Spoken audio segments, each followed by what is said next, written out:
Charles Lazarus, the legend. Welcome to Psilocybin Says. It's Eric Osborne, the legend. I just gave you that. You can't take it back.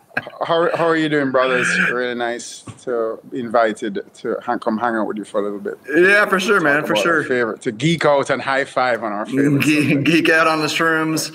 Yeah, man. Things are going good up here in the States. We've been back up here out of Jamaica for a while. Had a little bit of back and forth here since I left in 2020, but overall kind of getting settled back in here for the time being. What about your world? You were recently in the States, yeah?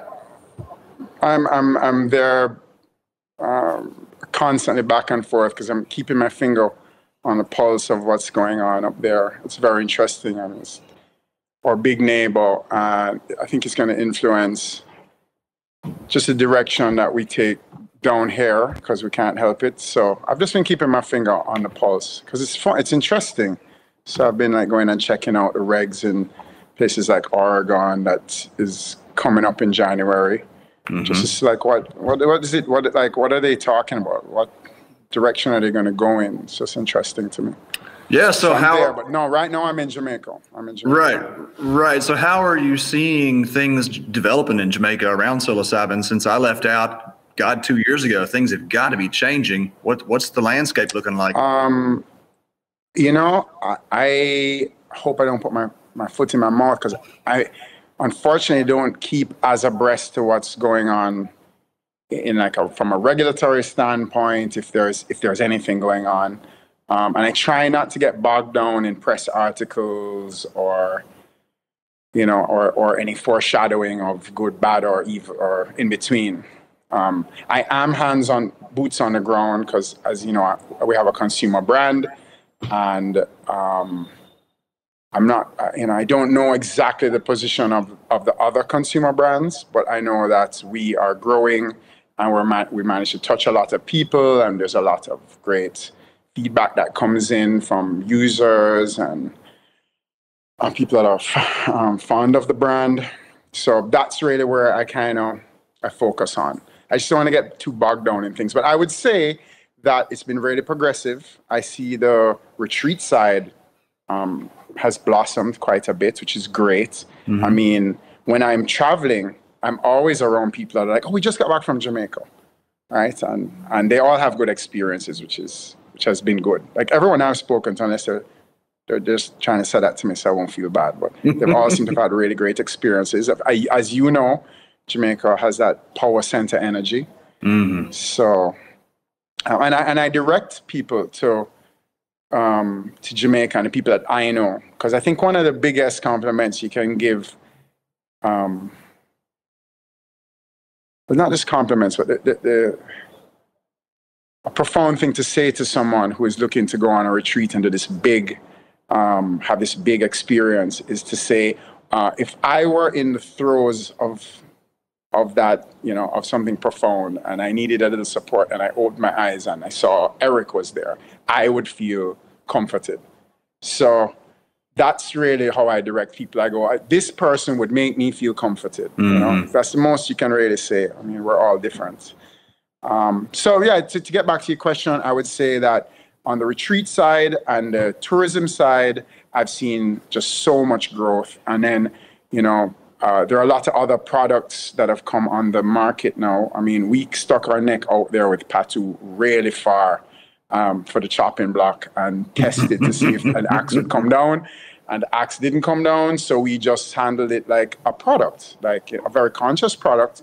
But, you know, it's a product, and we have people, our distribution, and we train people at the floor level, and we try to fine-tune a copy of what people can expect, and we like to add support. And then, of course, my partner, Kevin, he's the don of that. He's marketing boss. And then I'm on the production side and just the genetics side, which I really enjoy. And the feedback side, because I also have, like I try, just like you, I'm sure, I try to grow other things, and then I don't have the time to take mushrooms every single day. That's ridiculous. I can't do that. So then I have to trust people who hold ceremony with different medicine and get the feedback of the personality of different fruits. And then I just keep a really nerdy, geeked out spreadsheet on these genetics, what number transfer, what was the yield wet like, what was the yield dry like, what did I get first flush, second flush, third flush, how many flushes were there, and what was the personality.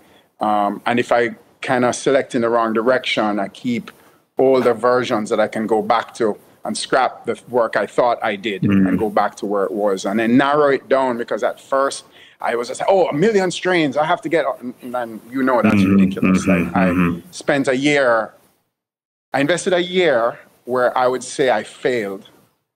I only learned not to do that. I was like, okay, I don't do that. So now I just do exactly the fruits that I know which you could have probably told me. You could have saved me years. Just told me that. So yeah, I just do one, I select a bunch of personalities, and then I just keep working those and try to get those better. So talk a which little, is in Patoo. Yeah. Yeah, talk a little bit about that special strain, if you would. That blew my mind. Yeah. I'm happy that you validated that I'm not talking out of my back. Well, I mean, I still would want to see the genetics run on it, but phenotypically looking at it, it looks like a distinct hybrid of two different species. Yeah, I think it's, I can't take credit for it. Jamal James created that, right? And, well, he's a part of the team, and he created that. And what he did was he just had a smear of two different, the local cyanesons and then a penis envy, and managed to get it to produce mycelium and then transfer. And then we've just been taming it for a long time. So that was 2013. Almost 10 years taming it and trying to get it to flush better. But it's because we wanted the Jamaican cyanesons, they're really small. So you go wild harvesting, you find them, you have to almost eat them right away, because by the time you get to the car, they've disintegrated. So we wanted to get that. And well, Eric, we haven't really put in much more time into it, and I would like to get back to that project, but I really would like to get it to fruit inside, spend some time working on it. But we wanted it, and we didn't have the skill set at the time to do so. And then Jamal did this, pull this rabbit out of a hat. Could he do it again? I don't know. But we've managed to keep it going. And it just has that really great personality that would be great for a macrodose bar.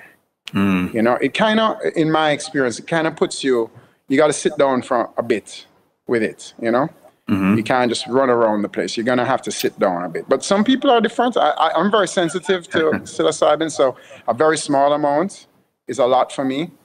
I never used to be that way, but I guess I get the more malleable and more exposure. So, but I know people that can eat a whole bar. And I mean, that's not something they're going to do twice, but do it, yeah.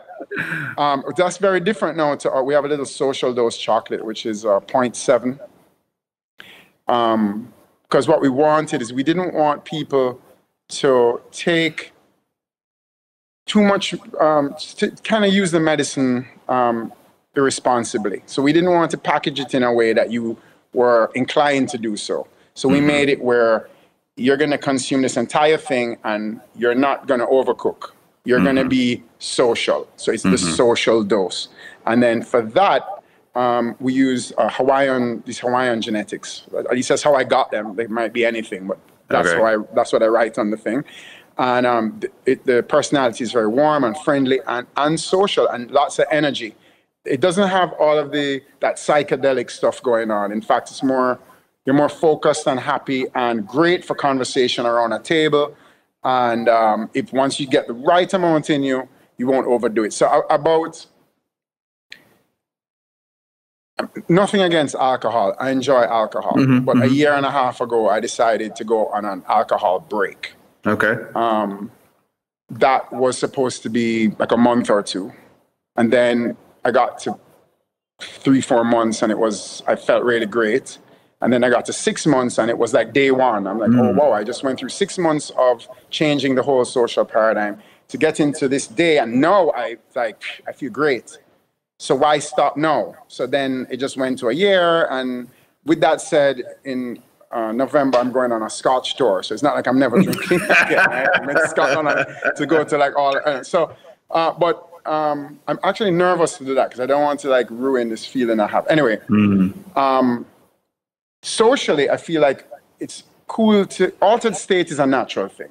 It's a human thing, you know. People that don't need it blow my mind. I enjoy altered state, and psychedelics are great for that. And I've come to peace with my own brain. So though there are dark corners in it that maybe a really big experience could stir up some stuff, for the most part, I'm okay being a spectator. You know, I'm okay sitting back and going, oh, that's pretty interesting, you know, and not freaking out, you know, which took time to learn.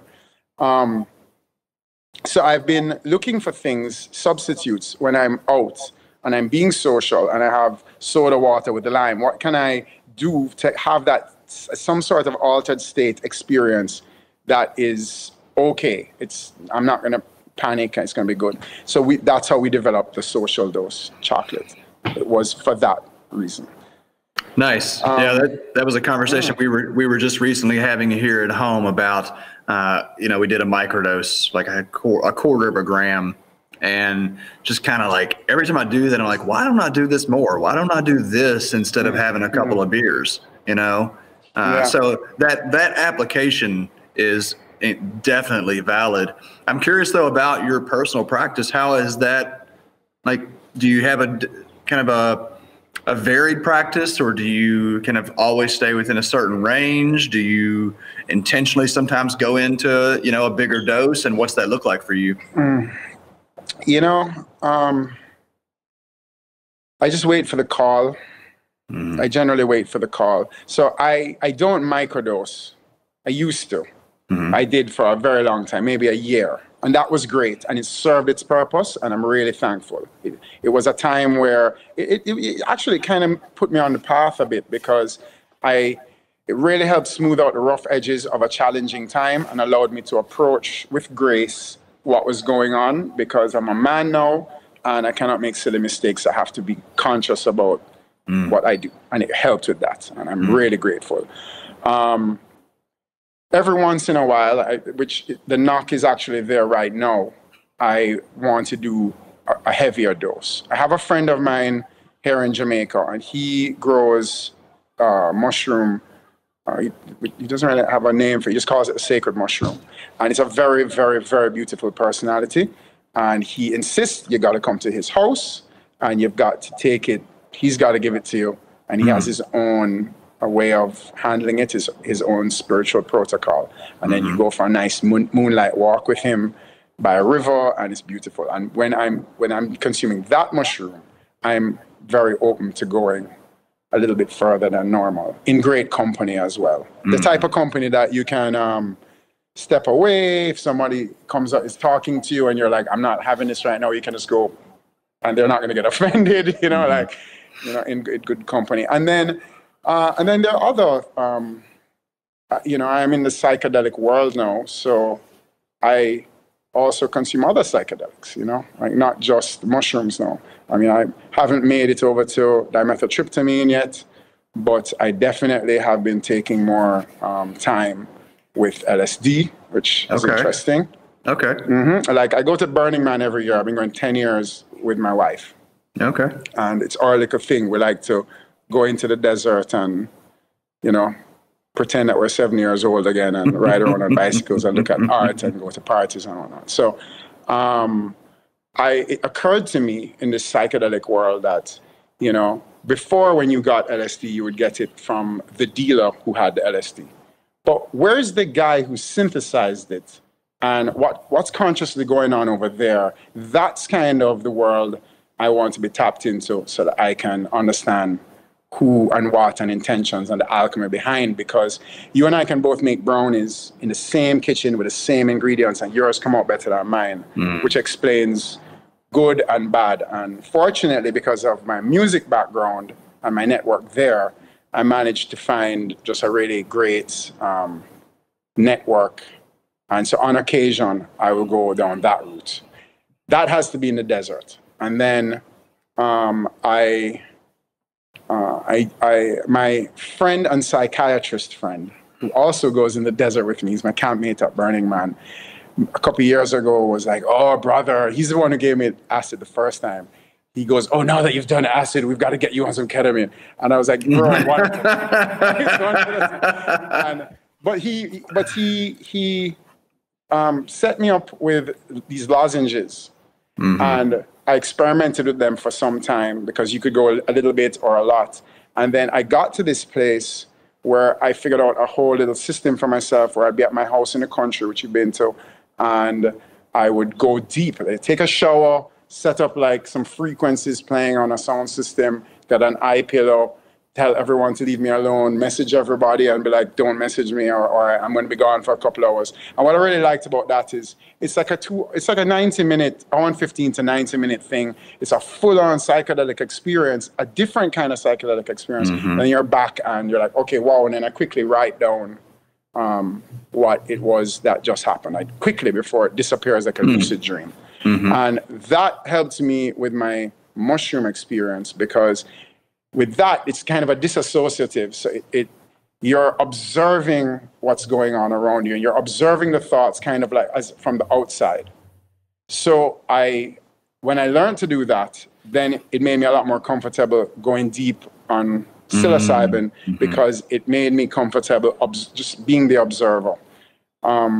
You don't really get a calling to do that. And the one thing about both those compounds is so different to psilocybin is when I eat mushrooms, it feels like this thing that I'm supposed to be doing.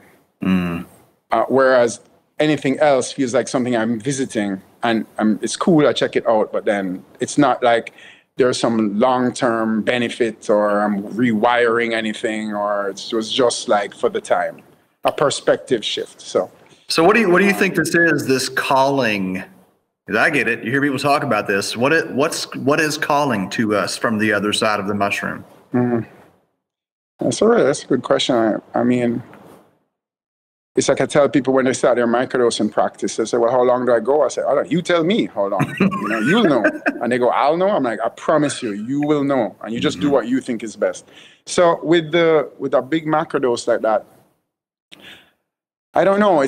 For me, it's not like, oh, there's a lot going on in my life right now and I need to go and find out what the ancestors are saying. It's not like that. It's actually the opposite. Usually it's in a very smooth time where things are actually going great and I just want to go and spend a little time in gratitude, more like a profound meditation or like a moment of serious prayer.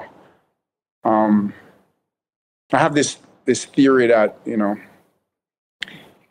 though there's a lot of merit and value in hiking up a mountain, you can also take the ski lift and the view is the same.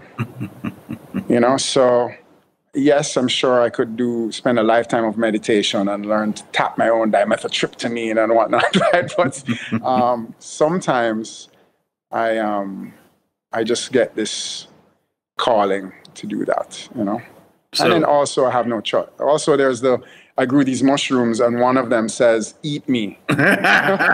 One of them specifically goes, eat me. I'm like attracted to it. And then I wind up, and that's usually the best time because it's always super pleasant when that happens. So would you say that this is a part of a spiritual practice for you then? Yeah, absolutely. I mean,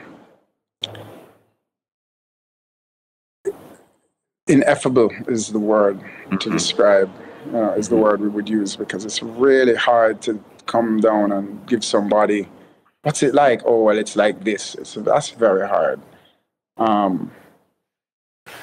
But there's an absolute sense of being connected to the nature around me.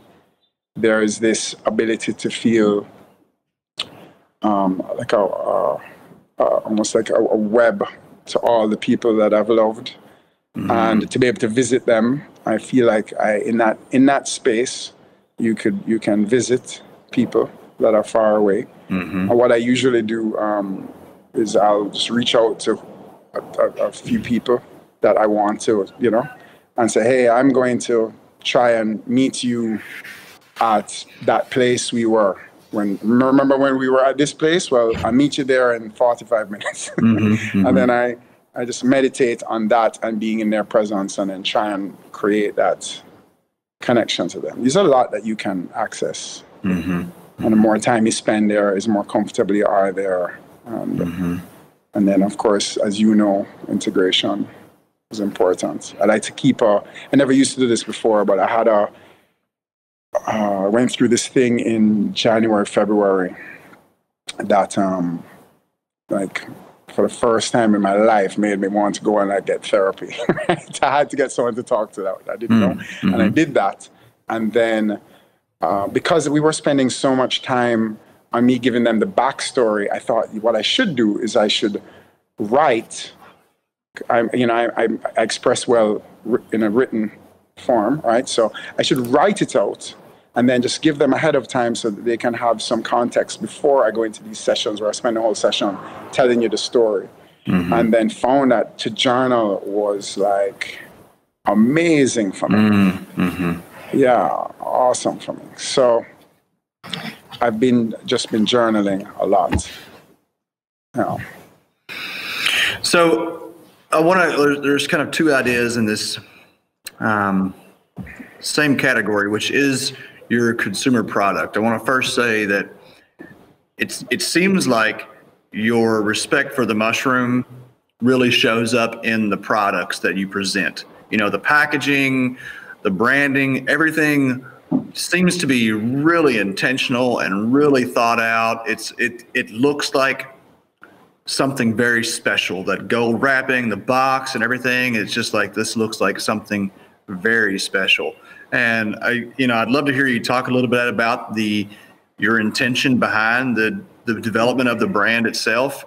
And then also kind of after that, if we can move into how do you talk to consumers about integration, and how do you kind of manage being one of, if not, you're probably the biggest public psilocybin consumer brand out there, and there's a lot of responsibility that comes with that. So let's talk about the branding first and the intentionality behind that. Well, absolutely. Kevin Burke and myself, we've given it tremendous thought. It was a year of thinking and downloading that went into the brand before we ever launched. We wanted to make sure that we presented the medicine in a way that broke the narrative of the 80s. This is your brain on drugs, that kind of stuff, and presented it more in that plant medicine, sacred place that we think, we know that it should be viewed as, used as, it's medicine. It's medicine. It's not party drugs. I'm not saying that you can't have a recreational practice. Of course you can. But it's a very serious thing. It's a very important compound. And then that's one. Two, when we see other underground psychedelic goods, products, whatever, it's always a cartoon character on a skateboard, or a dude with some eyes twirling around, and that's cool, but that's not how the personality of the Patoo mushroom expresses herself, right? So this felt right to us, the same way that when I look down in my grow and I see one particular mushroom and the mushroom goes, "Eat me," right? It just feels right? So it's like when tuning a guitar, when the two strings are together, it just, your head goes, right? So that was really, how we centered in on the branding, and of course our own little personal downloads from experiences that we've had, where sometimes you get told to do things in certain ways more than you consciously. You maybe think you came up with the idea yourself, but we're not so arrogant. There are another time in this world, you know, I speak to loads of people that have consumer products all over the world, but heavily in America. I go to visit them, and there are people that are doing volume that blows my mind right now. However, they are not in a legal market, and which we're legal, and they're not allowed to advertise and really step out in a way that, because we are in Jamaica and because of the laws or the lack thereof here, we are able to do so, right? We are really, thanks to just somebody who got lazy a long time ago, we are just selling a chocolate bar with some mushrooms in it. You know, it's just the fact that it has this effect is totally beside, like, it doesn't fall into the understanding or the interpretation of the law here. So we're taking, because we can be out there and out front, we're trying to do our part to help direct the narrative of other brands and consumer, the way the consumer interprets the brands, right? To kind of shift away from, let's get fucked up, we're going to shift away from that and kind of go more, because we're also going to be viewed by the government, we're going to be viewed by, we're going to get viewed. We're being viewed. So we want to do it in a way that's palatable. It doesn't make anybody ever think negatively of the industry as a whole, because we'd like to shepherd it in the most responsible and conscious way possible for us, the users, and everyone that comes behind. And also to be able to appeal, I think, to the 60 to 70-year-old who's just spent most of their life with like Nancy Reagan and 2 eggs and some bacon in a pan. And, and they're pissed off. They're very angry, right? I interface with a lot of them, and they are really, really, really upset because and some of them can't even release the narrative. It's like they had to swallow it so much, I even said a hard time that cannabis has changing that paradigm shift in that generation. You almost have to write them off and start fresh. And ganja is one thing. Psychedelics, got a real bad rap, and it really blows the mind because all of this research and the PTSD and it's not new. Right? It's not new, right? They knew all this stuff long ago, and it just went cold for all the reasons that everyone has seen on documentaries and read in books, right? So we needed a product that could, in the most natural grassroots earth from the soil, Mother Earth presents this gift to you. That's the way we wanted it to feel, not as we extracted it and the chemical, and then we drew the compound over, and now you have this, so vitamin C is good for us, and instead of eating an orange, we insist on taking caps. Yeah, it's just like, wow, like just eat an orange, like, because, and it's the same for mushrooms too, because right now that industry is just trying to pull one molecule out from somewhere and brand it or patent it rather, and you should just eat the whole mushroom. Kind of involved with them. It's already, the work's been done already. Yes, right? So it's crazy so we hope that the way that Patoo presents, it just makes you feel very, like, this is very natural, and not much has been done. It's, the chocolate bar, which I need to say this about the chocolate as well. Jamaica has very high rated cacao on the planet, right? We have some amazing cacao. And because when you're purchasing the bar, the price tag is significantly higher than a regular chocolate. And it's a whole experience that you're going for, right? It allows us to look at the chocolate side of things, the cacao side of things, which is also a medicine, right? And do more with it, You know, like, so the chocolate that's in the chocolate bar of the Patoo, if you had to pay for that, like if the chocolate industry had to put that quality chocolate in just regular over-the-counter chocolate bars, the price tag on a simple chocolate bar would also shoot up. I mean, one of the biggest expenses for us is the actual cacao, right? It is of the highest quality. And as a result, it colors the experience, you know. You have this blast of oxytocin. It's a vegan bar, you know, and then you feel good.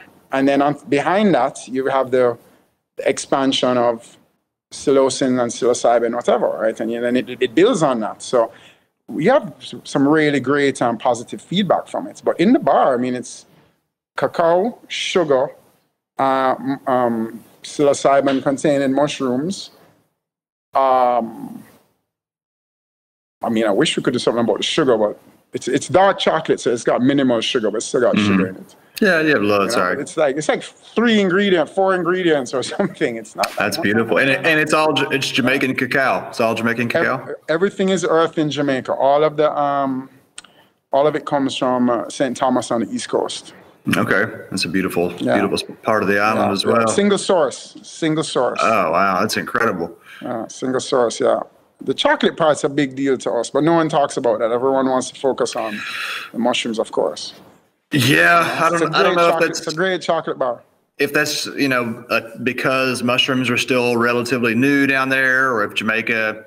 I didn't find there to be a real strong chocolate culture in Jamaica like here, you know. I mean, they fucking got the chocolate laid out, you know, it's just a thing. My wife, Courtney, she's all up in that. But to be able to incorporate that, which is also historical, you know, the Mayan, the most mushroom using culture in the world, always combined cacao, or often combine cacao with the mushrooms, and there is a synergistic effect. So, you know, to have those two high quality, and then they have that very special mushroom with that very special chocolate and that special packaging, you know, I mean, again, set and setting, right? You're already creating the set and setting, or helping with that packaging. Yeah. Tell our listeners though a little bit about the Patoo itself. Well, historically, what is Patoo in Jamaica, and why did you use that as the brand? Okay, right. So a Patoo in Jamaica is a brown Jamaican owl. And of course, I can't count the amount of cultures. The owl is a sacred bird that, you know, sees behind the veil. And it's the same in Jamaica. I have to actually throw this in and tell you that a Patoo in Jamaica is an owl. But really what they're talking about is a bird called a Patoo, which is actually a nightjar. Yeah, they're not cute. Yeah, they're not cute. They usually sit on fence posts, and they in the day, and if they're sleeping in the day, and they look like an extension of the fence post. You would never know. You look on the fence post and think it's or a limb of a dried limb on a tree, but it's actually a Patoo. Okay. So somehow Jamaicans thought that was an owl, and the name is Patoo, turns into Patoo, and now our local owl is a Patoo. But anyway, we centered on the owl just because of the spiritual connotation. I love that. You know? Yeah. So now moving into like the social implications of putting out a psychedelic chocolate in stores. I mean, that's a big move, right? Like you said, you put your neck out for the chopping, and you're still here, head and all. So, but surely you must have kind of had some challenges early on, and like, are you educating the public around integration and harm supports and kind of that aspect, or do you just like, is there information on the packaging that provides direction? How do you deal with all that? Yeah, there's information on the packaging. We also have the website, patoojamaica.com, where we share information, not just on us, but on what's going on in the industry, papers that have been published, et cetera, et cetera, et cetera. It's a hub because, again, that is all part of mindset. Education, to me, is the first most important part, right? So that when you're deep in the throes of something profound, in the back of your mind, there isn't that nagging just narrative trying to sneak in and derail everything. you're not going to go crazy. Right? Just hold tight. You know, you're just working some stuff out. If that's the case, which is, you know, if you go in free and open, you know that's not even happening. We also like to spend time in the retailers and spend time with the staff. You know, we generally gift the staff of different places product so that they can have some personal time as well, and you know, with their journey. They don't have to. It's just an option that is for them. And we'll spend time. We'll spend time before we onboard any new distribution center of distribution. We will go and spend time. We'll go in. We'll interface with the people that are coming in, with the staff, so that they can kind of hear what's going on, see what we're presenting, how we present it. And then on the aftercare side of things, you know, there are a lot of therapists, sitters, I don't know what the right term is, it keeps changing these days, but whatever the right term is, people that have sat with hundreds of people with the medicine, you know, that, you know, clearly it's a small community. So, you know, we have our own relationships. And I like to direct people to people, you know. Anybody that reaches out to us, we're here. We're always open. And it should be noted as well that because of the personality of the mushroom in the big bar, it's not super visual. You know, it really isn't. Like you took mushrooms for sure. You're having a profound experience, but things aren't moving all over the place and bunnies are jumping out of the ground. That mushroom doesn't really do that. And I have found that once people's eyes don't start doing crazy things, they can hold it together. So we presented this particular product knowing that the personality of the fruit inside of it wouldn't wind up having a whole bunch of damage down the road. Like, not to say it is a beginner mushroom. I don't know if there's any such thing as a beginner mushroom. But it was definitely the best foot forward for a 4-gram bar. You know, if you were to get the social dose, which is 0.7, and eat 2 or 3 of those, that would be a very different experience. That mushroom is really cool for being a social dose at that amount. But if you ramp up on that bad boy, stuff will definitely be moving all over the place, you know? So, but no, I don't think people are doing that. I don't think people are buying 2 or 3 social doses and having that. We also wanted to make it, which is also important to say, that we are aware that for Jamaican people, the cost of a Patoo bar can be prohibitive. We try to make it as affordable as possible. I'm sure in anywhere that sells, tourists have a higher price point because that's even cheaper than what people from California and Denver and whatever even expect to pay. Right? They come and go, oh wow, it's a deal. But for Jamaican people, it's a lot. And our whole thing is to get medicine to Jamaican people, because we feel that, you know, just the consciousness of the mushroom could also help influence in a positive way just our general culture, which could always do with a little positivity, right? And that would be almost like a social mission for us, right? So, but it is expensive to produce. So though it might feel that way to the consumer, like, man, it's just a lot for the bar. I mean, you can go, obviously there's other options with the social dose, but we try to present it at a price point that was, I mean, there's not much room to go down with it. Understand. We try to make it very accessible, because that to me would be the right way to serve the mushroom. What's the social acceptance around mushrooms looking like? I mean, when I first started doing retreats there in 2013, it was pure crazy white people shit. This is all this is. Ain't no Jamaican was touching a mushroom. And obviously it's shifting, but to what degree? I think, so I don't know if this happens to everybody else. It definitely happens to me. I'm on Instagram. I'm constantly served with mushroom, this, that, and the other. I'm walking down a bunch of shops, and the backdrop are mushrooms.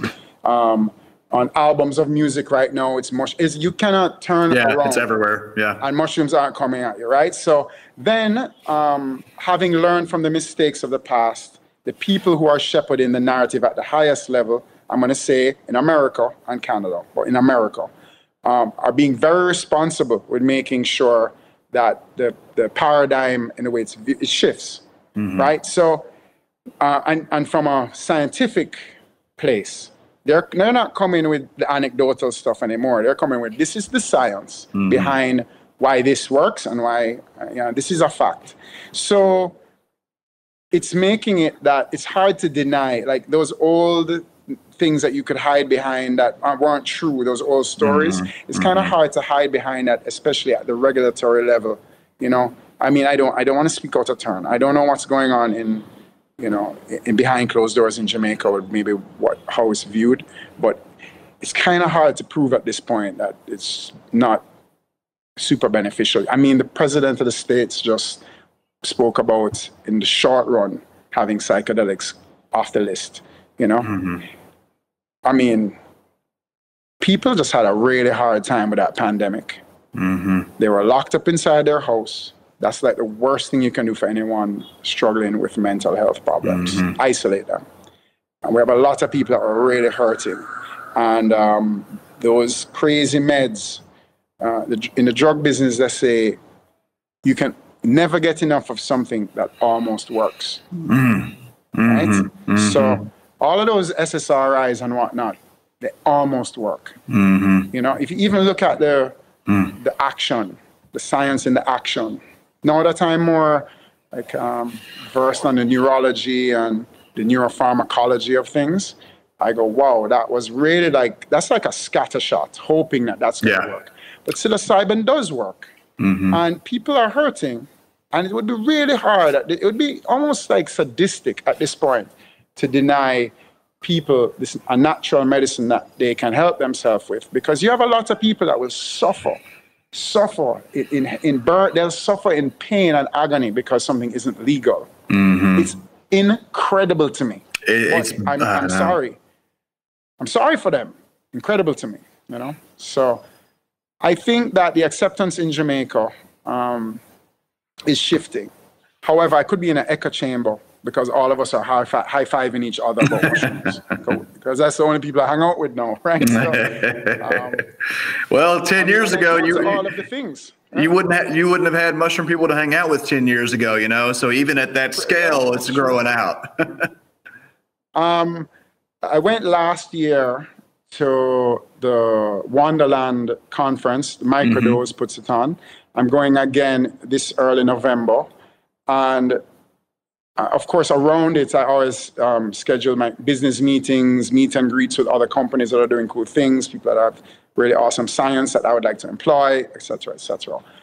And then, of course, there's the investor who is looking for a way to, he's sat with ayahuasca in Peru, and now he wants to do this, and he did this with mushrooms, and he wants to just empower, which is awesome. A lot of people that just want to empower. So thanks for that. But to be talking about psychedelics and being, I can have a Zoom call now, or schedule a Zoom, and they're like, well, what about Sunday? And I go, no, Sunday I'm eating mushrooms. And that's perfectly okay, So in that way, things have definitely been shifting, and it's continuing to shift. And Jamaica, I would imagine, will see that and be more open to shifting down here. At the end of the day, we're going to have, a whole generation is going to have to, they're going to have to step away from positions of power and have fresh blood come in. Yeah. And I think also with the with phone screens, we have this, I'm guilty of it. I wake up in the morning and I pick up my phone to look at the time, but it's not really the time. So I'm looking at my messages and then the gram, and then I get sucked in. And then it hit me a couple months ago when I was going through my thing, or I had to I chose to finally do some therapy. It hit me that I hadn't even said thanks to the Most High for waking up. before I was on the phone. So now I have this practice where at that point where you haven't opened your eyes yet, but you're awake. And thanks to my no drinking, I wake up pretty fresh every morning, right? So I do my little personal gratitude and meditation and whatnot. I'm saying this because even when I'm praying, the compulsion to look at the phone is so great. And I go, why is it so great? And now I understand it is my bad relationship with my dopamine receptors. You know, it's just the brain loves its dopamine. It must get it. And it could get it from healthy things like exercise, of which I love exercise, but it loves it. It just wants all of it, all the time. Hence cocaine addiction and various, all drugs that have a dopamine response are the ones that have the addiction, you know, where you can slip into an addiction situation, right? So psilocybin, or rather serotonin, shuts off the dopamine. You know, we're eating, that's dopamine. Our stomach gets full, serotonin kicks over. We don't want to eat anymore. No, we just have that feeling of, oh, I feel great. I just ate this food and I feel great. Sex is a really good example. You know, pre-orgasm, that's dopamine. At the point of orgasm, it switches to serotonin. It's like a bicep and a tricep. You can't shorten both muscles at the same time. See, the dopamine or the serotonin both feel good. So in like a microdosing practice, if you're taking a little bit of psilocybin each day, it bonds to that S1, S2 receptor.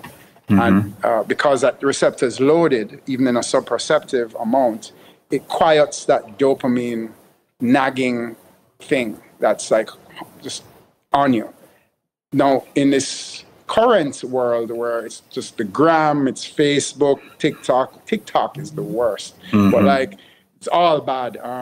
Pornography. I did not know that you could have a porn addiction. Someone told me the other day, an addiction guy that we were working with at the last microdose, and I learned it's not that you get a dopamine response by watching pornography. You get a dopamine response by looking for the next thing that arouses you. So that's just looking, you know, with drinking alcohol, from that you order the drink and the bartender starts making it, the dopamine response has started. It's not, so that's why you'll be at lunch and you'll order the beer and you'll drink the beer, and then halfway through the beer, you look on it and think, why did I get this? I don't even have time for this right now. And then you won't finish it. Yes, because you got the dopamine you needed. That's what you really needed. So I do notice now that with, you know, consuming more and more psilocybin, the things that would nag at me, or maybe I wouldn't have restful sleep, or my brain won't shut off, blah, blah, blah, blah, blah, that has changed. And I think that today more than ever, I mean, dude, the kids, I have two sons, 17 and 15. Neither one of them are depressed. However, a lot of their friends are. And my boys, one of them is on the phone a lot, which is the older one, right? The younger one does stuff like he goes fishing and hangs out and whatnot. You message him, you get a response in like a day, whereas the older one is on it. But it's the screens. They sleep with it, like in the bed with them. They have the AirPods in. They'll be sleeping with like a YouTube video playing, and you have to come up and like, no matter how you tell them, they can't stop. Like they cannot control themselves. There's no self-discipline, no self-governance. Right, well, this generation is growing up. We are allowing them. I mean, I feel like a terrible dad admitting that this happened to me when my boys were in their developing years or early years, where you have to pull in AirPods out of ears. And then you go, why did I give them this? Right? Why did I do this? But it's really bad.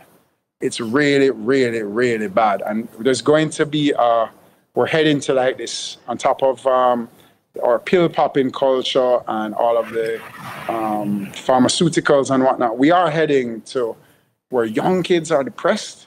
You know, it's chemical. It's chemical. So we do need that way to balance chemistry in a natural way, balance neurochemistry. So it's time for psilocybin right now. Completely agree. Yeah, we're going to see so much more applicability as time goes on, as we have more and more lifestyle choices that do get us hooked on that dopamine. You know, that's really important what you point out there, to come back to that kind of neurochemical basis of it. You were pretty heavily involved in the early cannabis industry too, weren't you? Yeah, but I was an outlaw. Oh, weren't you involved? You can say that. No. It's that's I was legacy. I was legacy. Yeah. So yeah, I was. I'm a musician. I'm in a band called the Roots Underground, and we were. Our popularity kicked off in like 2005, right at the time where California, Colorado, Oregon, and Washington State were going through their changes in legislation, and we're reggae, so we were really popular in, you know, the Golden Triangle of Mendocino, Trinity County, and Humboldt, and we would play all of those festivals, and we're coming out of Jamaica, and there wasn't really a band for a long time, like other than backing bands. There was like third world. No, I shouldn't say. There were obviously acts, but there was a gap. Now there's like a million bands, which is awesome. But we were the only ones out there at that time touring, and we would get booked a lot for harvest parties up on some farm somewhere. Back then, trimmers, there's like 50 trimmers, they're getting $200 a pound, you know, like everyone's feeling nice, very festive.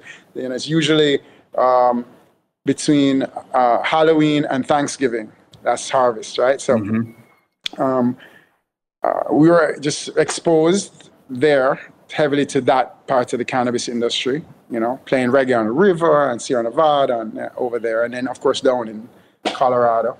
And then my father's, one of his best friends was who was a ganja grower in Jamaica, American, who lived here, and he's who inspired me in the very beginning as a kid to play the guitar.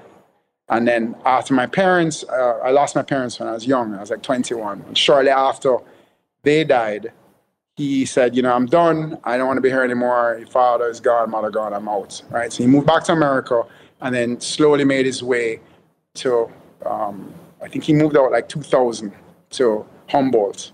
So he was over there and he was my guitar hero. And he was also legacy.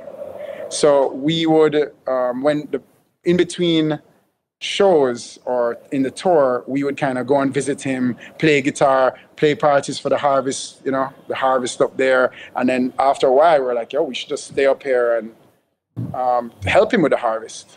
I mean, he only did like 150 pounds a run annually, right, a year, right? So outdoor, and then like that part. But I really got into it, and I was really close to the plant up on this mountain. And then we also got sponsored by Roots Organics, which was like one of the big soil companies at the time. And they still are, maybe the biggest. And became friends with Austin Weiner and his partner Bo, and we were just immersed in it. And then when we weren't touring as much, I went back over there and started spending more and more time. And yeah, the rest is history. But I got distracted by by being on a mountain, and I never really I was $1 short and a day late to like come back to Jamaica and apply for licenses, and you know. So by the time I thought to do that, it was kind of it was too late. I'm curious what kind of similarities and differences you're seeing between the legal cannabis market and the legal psilocybin market. You know, Jamaica is the only place right now that you can really get a good kind of big perspective on what legal psilocybin could look like. And yeah, what do you see in relation between the two? Well, my takeaway, you know, ganja is a very different plant medicine. It's extremely powerful. In fact, the highest I've ever been in life was a tincture. It was 2 days. It was not pleasant. Not 1 minute of it was pleasant. It was hard, actually. I'd never want to repeat it. I'd run away if you came in the room with that stuff, right? But the difference is that I think, the ganja consumer interfaces with the raw material. He wants to hold the bud. He wants to crush it, sniff it, smell it, the whole thing. Then he wants to build it himself, or he wants to at least see it and then buy a pre-roll. I think that is shifting, but definitely you're always going to want to interface with the raw material. I feel like mushrooms are not going to follow that path. I mean, not all. I have some strains that taste great. That I can just eat them. It's like it tastes like that the wafer that they give you in Catholic Church. Just is like doesn't taste, but you know, with the kind of that metallic end finish. But they don't taste great, and I don't think people necessarily want to interface with them. And you and I both know that you don't treat them the right way, and all of the magic can just kind of disappear from them. You know, the oxygen and sunlight, whatnot. So, creating a stable end user product is the direction for retailers. It's about products. It's about a product that people can be sure about the dosing and be somewhat familiar with the experience. Also, I think that if you consume a Patoo bar and you have a profoundly positive experience, I don't think you're necessarily going to go back into the mushroom store and be like, what new product can I try now? You know, I feel like there's a certain sense of brand loyalty that will come. Whereas in ganja, the only loyalty is if it's good today. You know, somebody can be buying pounds of weed from you for 10 years. If they show up on 10 year and a day and look down on it and it doesn't look right, they're not buying it. They're going to look at you and be like, hey, bro, when it gets good again, call me. That's loyalty. that you can actually call him. There's no brand loyalty to, right, to cannabis. So I think there's that is a big difference as well. Yeah, that makes a lot of sense. Yeah. You know, it is two very different worlds. You also sip at the ocean. You know, it's like you're at this big glacial lake, and with ganja, you just bend down and like drink a sip from the lake. Right? There is a whole lake behind it. If you really and truly look at it, it's powerful. If you eat an edible, which I mean, it's not even the exact same action anymore. I used to think it was the same, but it's when you smoke it, it's tetrahydrocannabinol, and when you eat it, it's 11-hydroxy tetrahydrocannabinol. It's a different thing, which is why some people can eat edibles and be like, I love edible.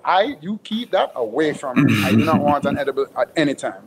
Right? So it's not fun, right? So people are just different with that. So mushrooms, you know,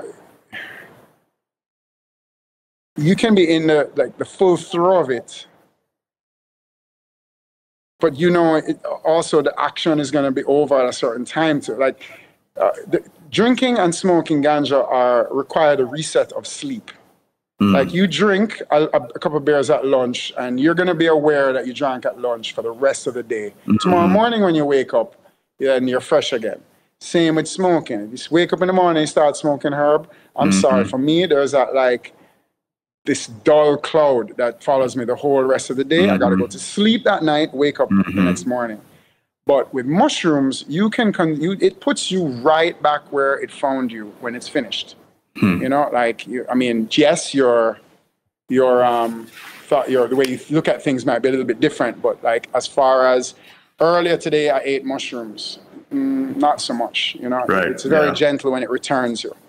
So there's that as well. You know? Yeah, it's a lot of differences. It's just I asked that because as I was involved in Jamaica, I heard a lot of people making comparisons. Like cannabis and mushrooms are going to operate the same way. The market's going to be the same, and they're just completely different, you know, in all those ways that you listed. And then in terms of the occasional and often need of support and, you know, and having somebody there if shit gets wonky, or just being trained yourself to know, you know, if you smoke you smoke weed, very seldomly do people find themselves in a state of panic. The edibles, yeah, it happens, but even still not as much as I think sometimes happens with mushrooms. But that being said, one of the things that we're really working to do here with Sanctuary is build a community where it's just people supporting people.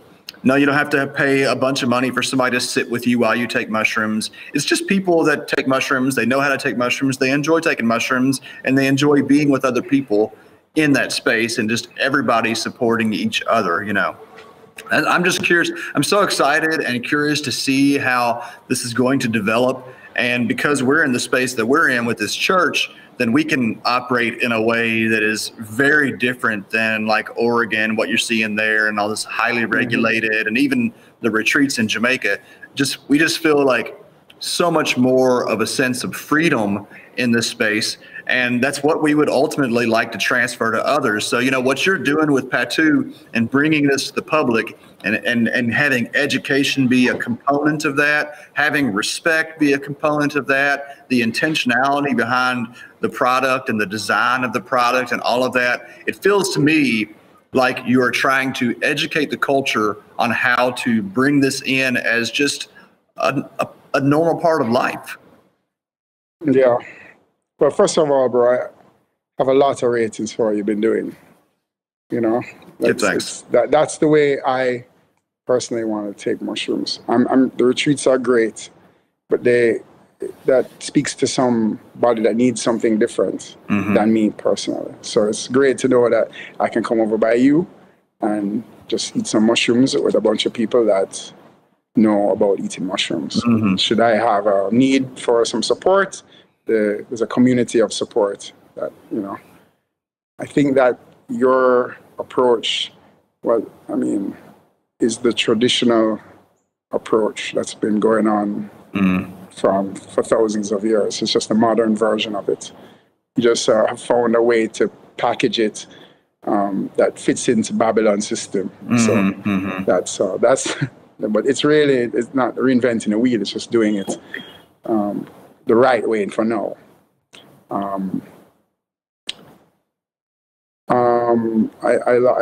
lost the thread. What you were saying? Nothing. I was just basically respecting the way how you're bringing this brand to the public and educating the public to use it in a safe way that doesn't require a big infrastructure around it. I really hope, Eric, that the powers that be allow the industry to just keep being a little bit more organic. I mean, you and I know that that's wishful thinking. But I hope it keeps going that way, because at this point, there are quite a few brands on the market in Jamaica today. And I have my ear to the ground, and I speak to everybody, and I don't, we are all shepherding it together. And we all hit different parts of we offer slightly different things. So it kind of comes down to what people are looking for. I don't think there's too much crossover all the time, to be honest. And we don't want any negative press or any bad vibes or anything like that. So I think even in the way that we roll out the products, it's not just a free-for-all, like everybody come get some. It's not it's like to onboard someone new takes a lot of time, to make sure, because you don't want to give anybody any excuse for anything, because you know how it can be. It's 1 million good things, no one cares. One slightly bad, right? I know. Everybody's pouncing. Take it and run. Yeah, I do know that. I know how that goes. Well, man, I just really appreciate what you're doing. I appreciate you taking the time for this conversation. Before we wrap it up, though, like I had prepped you with, what does psilocybin say to Charles Lazarus? Well, you did prep me, all right? But then we spoke, and that way to bring it out. But I want to make it concise, right?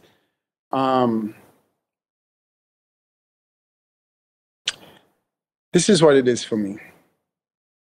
I spent the last 20 years playing music And I felt, and I was on a divine path that was set out as a reward for, who knows, other lifetimes of challenge. And just because of life, I find myself having to transition. But having known 20 years of serving the Most High, at first it was a bit destabilizing, not knowing how I was going to do so. And now I've been gifted this opportunity with psilocybin mushrooms, which to me is a calling.